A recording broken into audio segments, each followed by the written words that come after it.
Hey guys, how's it going? Today's video, I thought we'd go check out another museum. I don't know if you guys remember, back a few months ago we walked around the Marietta Square in Marietta, Georgia, and we talked a little bit about the Kennesaw House. And then about a month or two ago, we went to the Southern Locomotive Museum where I referenced this building. So today, we're finally going to go inside and take a look. The building itself was originally a cotton warehouse in the year 1845. However, 10 years later, in 1855, it was purchased by a man named Fletcher, who remodeled the building into the Fletcher House Hotel. This is really where the building gets its notoriety with Andrew and Andrew's Raiders as they chased for the General. But we're going to take a closer look inside and see what kind of exhibits they have going on.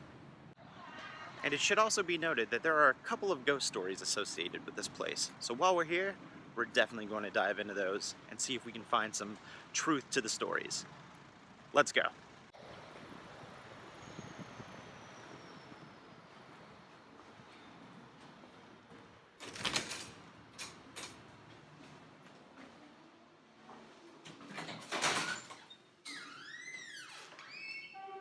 I got my ticket, and we're gonna go up the elevator.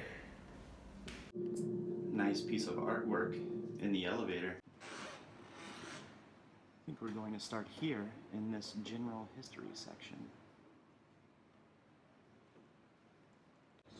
Right here, I don't know if you guys can see because of the glare, but this right here is one of the original exterior walls from the building. As they built on additions, they've made this nice little frame to showcase the original architecture. And right next to the original wall, there's a giant photograph of Marietta Square, where we are currently located, from 1957. And if I get in really close, we are right here in this building. You can see the train tracks right here.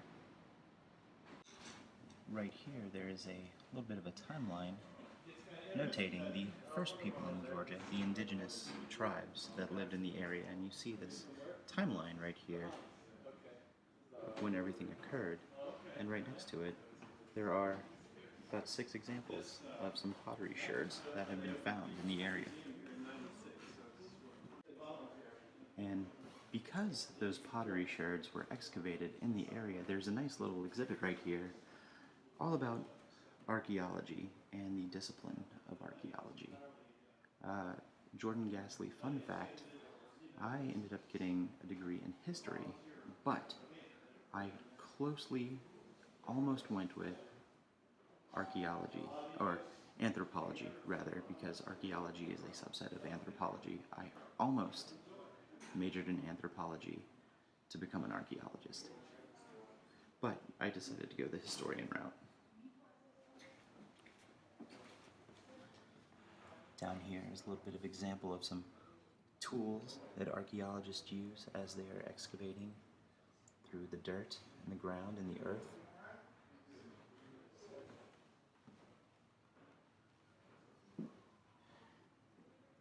Here's a archaic, peaked, and polished grooved axe. It is 2,000 to 4,000 years old.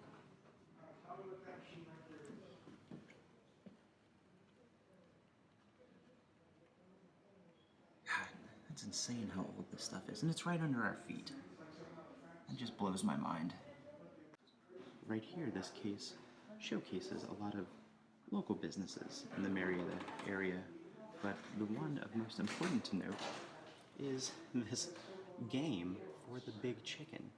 There is a giant Kentucky Fried Chicken restaurant that is in the shape of this guy right here. And it's actually kind of this landmark here in Marietta. There's a little bit of history right here. One of Marietta's most beloved landmarks is the Big Chicken, originally built in 1963 by John Reb's Chicken, Chuck, and Shake. It has become one of the most famous structures in North Georgia. Kentucky Fried Chicken has owned it since 1966 and completed a beautiful restoration of it in 1993 after it was damaged by a storm. Sorry, there's a glare from the window I can't get rid of, but we're gonna go to the Big Chicken one day soon. One day soon. Back tucked away in this corner is a nice little exhibit on printing and printing presses in the city of Marietta from post-American Civil War till about early 1930s. And there are some printing presses right here, back there, right here, and if you kind of look over, you see some printing letters that say Marietta Museum of History. And speaking of printing in newspapers, here is one of the old newspaper stands for the Marietta Daily Journal. Marietta resident Harry Livingston Jr. Decided that when he was going to do a family portrait, instead of doing a regular family portrait, he was going to create a family totem pole. There's a picture of it in its entirety right here, but if we back up, you see that this is the base of the totem pole. The top parts have not been added on top or have been taken off, so it can be put in the exhibit. But think of how massive this must have been if the bottom base part is this tall. And for reference, I'm standing right next to it, so it's almost as tall as I am, and I'm almost 6 foot. 6 feet. Yeah. The early stages of communication in the 19th and 20th centuries, they started to use a telegraph, and they would communicate by, they would tap this little button right here, and it would send an electronic signal, and they would communicate with each other through Morse code. And here's the key right here. So if you wanted to send an A, you would have to hit this button once really quickly for that little dot, and you would hold it down a second time to do another A. So those two little combinations of symbols right there would make an A when you're sending the telegraph.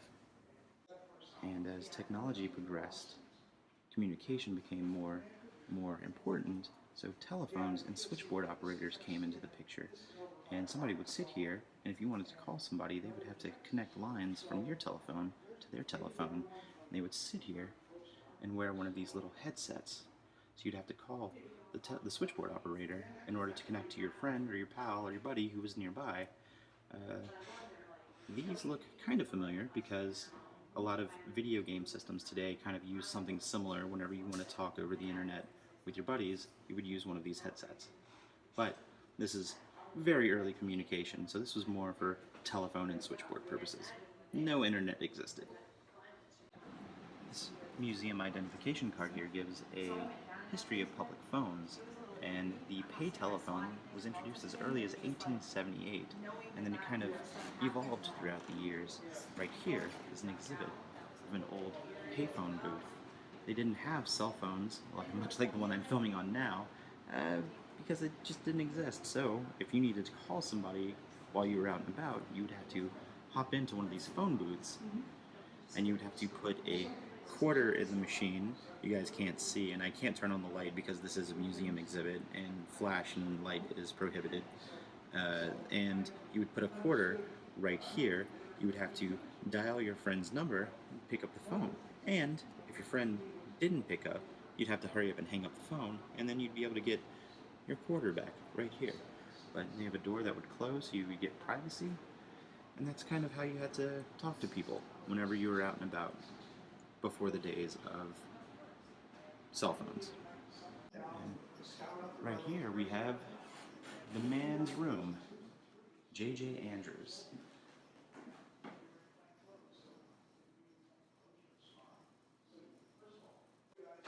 If you guys remember, when I told you outside, this was the room that Andrews and his raiders stayed. And just look at him peeking out that window. It's trying to find that general. Hey, General, where are you? I'm coming to get you. Yeah, he's right there. Let's see if we can take a closer look. Take a quick gander over his shoulder. Looking out over the railroad. He's gonna get that general. He's gonna get it. Time to check out the Home Life Gallery.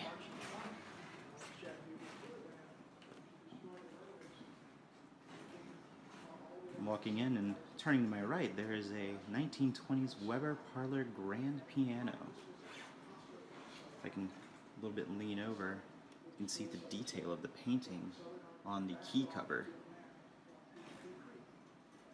And what appears to be a person dancing right here as well. And right here we have an organ from the Mason and Hamlin Organ Company. There is a protective cover so people do not wear down the keys, as this is a museum object. And right next to here, looks like we have what appears to be the Edison Fireside Phonograph. Here we go, right here. Edison Fireside Phonograph, 1905 Model A. If I'm not mistaken, this was the wax cylinder player.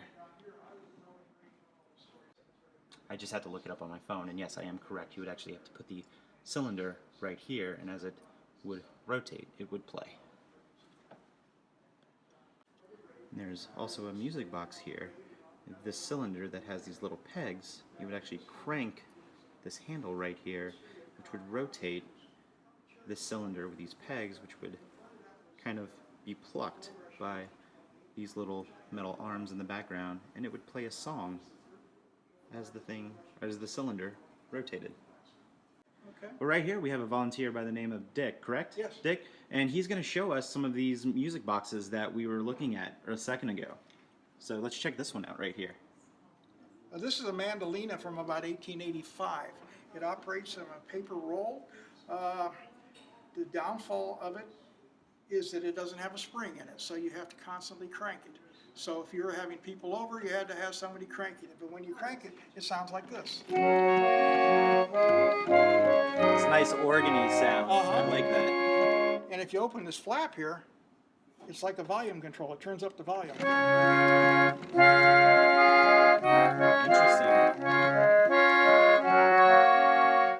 I feel like you would have to have a strong arm to consistently... Either that or just a small kid that has nothing better to do. Yeah, I mean, how many kids do you think were told by their parents to entertain their families with this? And we have this one right here? This one right here, this is a concert roller organ, and it operates off this cylinder with the bumps on it, and the keys are like a clarinet key. So when you crank it,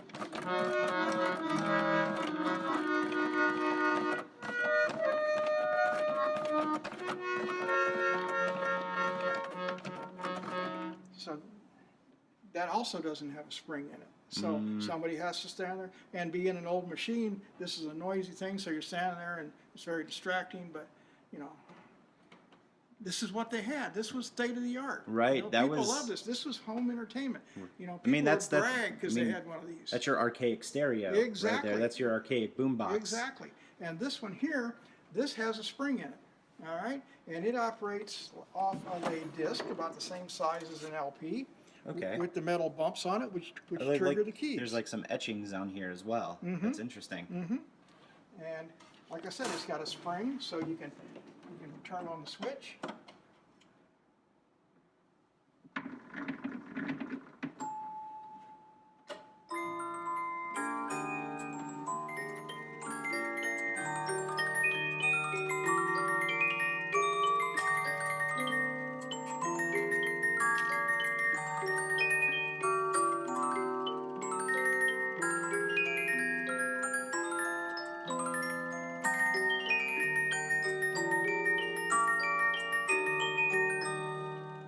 I feel like that's like when you listen, like that's the kind of music you would also expect to come out of a piece of history. It reminds me of the music boxes my mother and my grandmother had on the dresser. You know, Absolutely. With the little ballerina on top. Absolutely. That's fascinating. It'll take a while to shut off. Does it have to play all the way through? It has to play there's one no complete circuit. It's like so there's no on or off switch either. Right. So Yeah. So, and then this is an Edison. yeah, I was looking at that earlier. I actually was filming, and then I had to look up to make sure that it was the wax cylinder. Yes, it is a wax cylinder. There's a piece of one in here. I don't have a complete one. Man, those things were so. The wax cylinders, they were so brittle and they were easily breakable. There we go. A piece of a wax cylinder here. Interesting. Right There you go. Thank you. You're welcome. Thank you for showing us all Sure, these. my pleasure. I really appreciate it. And here we go. Right here is my favorite era of music. There's the 78 record, the 45 record, and the 33 and 1/3 RPM record. Very early versions of record players weren't like the small compact record players that we are used to today. They were actually considered pieces of furniture, and you would actually have to buy them at furniture stores. You see right here, this model is from 1920. Let me see if I can get the actual model name. Is the 1920s Victor talking machine. So this would just sit in your living area, and you would put records on the turntable here, and you would drop the needle on it to listen. But when you were done, you would have to pack the record away, and you would close it, and it would just look like a shelf or some nice piece of furniture in your living room. And this specific model is more of my favorite style and from my favorite era of the mid-century modern. This is EMUD record player from the 1950s. As I kind of stand back, you have the radio right here. You have the turntable with the arm and the needle. But as you step back, it has this very nice mid-century modern, or what we now refer to as mid-century modern design, with the speakers right here, and it sits on 4 angled legs. I really want one of these. I don't have enough money to own one, but one day I'll have one. And as we take our journey from the late 1800s into the first half of the 1900s, we see here a recreation of a kitchen from the 1940s. We actually start to see indoor refrigerators being utilized more and more. We have a nice stove with the ovens right here, and right here we have a nice little cupboard and cabinet to keep your dishes, maybe some bread in this little area right here, and maybe some perishables like this Spam can right there. Okay, anyway. But, oh, here's a nice little china cabinet. You would also keep your dishes here. So maybe you wouldn't keep them there. Maybe you keep them here. You can see some nice adverts right up there. Don't waste food. There's a nice little Disney advert right there.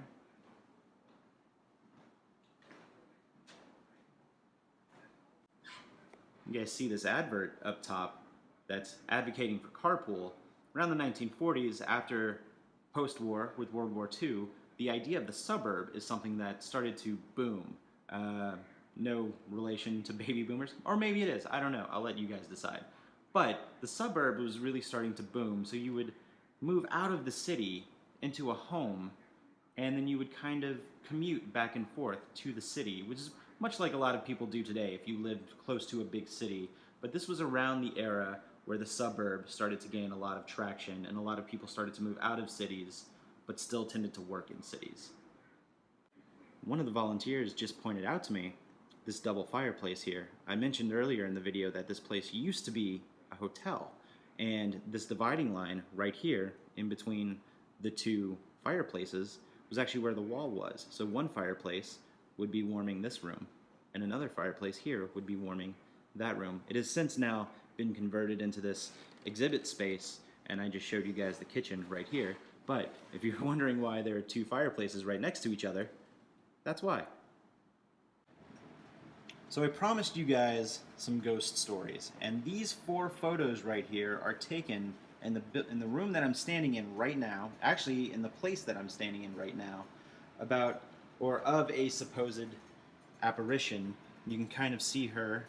She has or what is alleged to be a her, kind of like an outline of a female wearing a dress, because, as I always joke, it's always a female in a white dress called the Lady in White.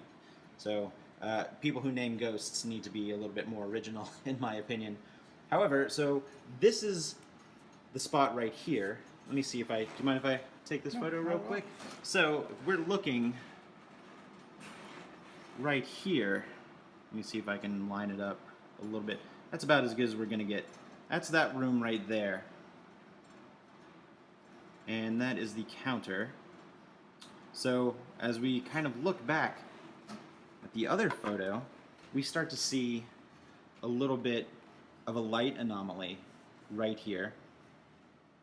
And as the camera takes more pictures, the anomaly seems to be growing right there. And right here, we have the larger photo of what appears to be a lady in a dress. Looks like this photo was taken at a different time, and which I'm not too sure if all of these were taken at the same time or not. The gentleman I was talking to is unaware as well. However, the camera that took these photos is right up here. So, if we can get a shot of where they were taken, we're roughly about the same spot right there. So, now, I'm as skeptical as the next person whenever dealing with activity or supposed paranormal activity. However, these photos are quite interesting. So whether or not there's legitimate paranormal activity going on in these photos here, we don't know. These could easily be lens flares from the camera right up there in the corner. But it does make for a good story. Something else that we don't have is we don't have any kind of historical documentation on who this could possibly be. So it's just kind of up in the air. Is it a ghost? Could be. Could it be a lens flare? Highly likely.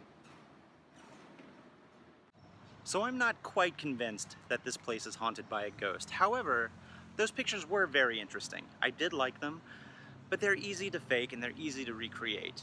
So, with that being said, that's going to do it for us for here at the Kennesaw House, aka the Marietta Museum of History, blah blah blah blah. As I stumble over my words, I'm leaving that in.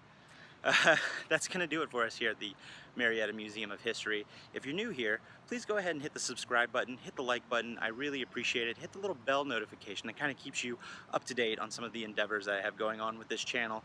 And I might have some new news of some certain fun things coming up and certain fun things that I'm doing in the very near future. So thank you guys, and we'll see you real soon.